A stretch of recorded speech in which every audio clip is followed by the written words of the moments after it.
meski jumlah jemaah haji tahun ini hanya puluhan ribu orang, pemerintah Arab Saudi harus bekerja ekstra memastikan keamanan pelaksanaan ibadah haji sekaligus mencegah perebakan varian Delta yang saat ini melonjak penularannya di berbagai negara. All these are taken care of not only by the means of new technologies and electronic solutions, but also by multiple checkpoints to ensure that all those who are entering the Hajj are as per the regulations and criteria that were arranged prior to this Hajj.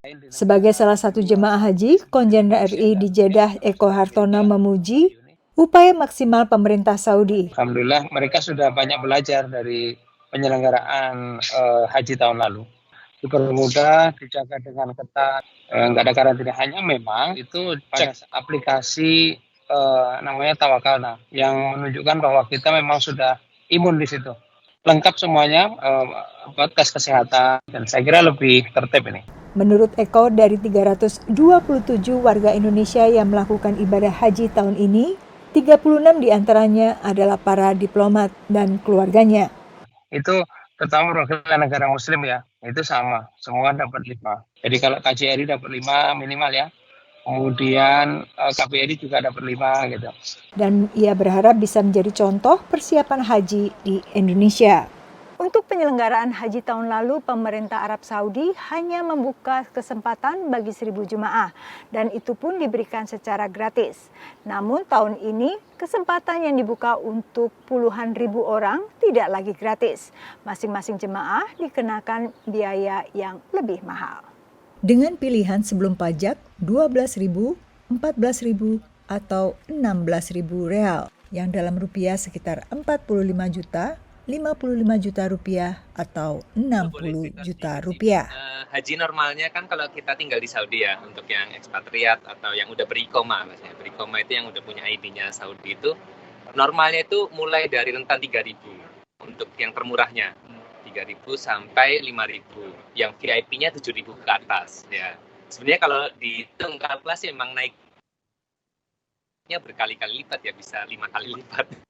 Meski demikian, para jamaah ikhlas. Tapi kan kita bukan lihat mahalnya, tapi lihat fasilitasnya, ya kan, kesiapannya, kualitasnya, kesempatannya, ya kan. Jadi kalau kami datang dari Indonesia atau dari luar negeri, pertama izinnya susah, harganya juga akan jauh lebih mahal karena kan termasuk pesawat dan lain-lain. Khususnya bagi para mahasiswa. Dari segi jumlah, yang menurut saya ya uang bisa dicari lah. Alhamdulillah lebih besar beasiswanya dibandingkan dengan beasiswa yang dari universitas di sekitaran Arab ya Bu ya. Jadi kita masih bisa nabung lah untuk memang terasa besar. Jemaah pun tidak mempermasalahkan berbagai keterbatasan akibat prokes ketat. Bahkan mulai dari umroh, kalau kita Masjidil Haram tanpa kita punya izin untuk umroh atau untuk haji itu kita kena denda 10.000.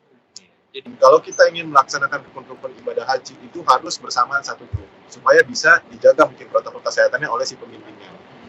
Gitu sih. Jadi kita nggak bisa misalnya kita pengen ke suatu tempat nih sekarang keluar sekarang itu nggak boleh. Seperti tidak bisa minum air suci Zam-Zam langsung dari sumbernya.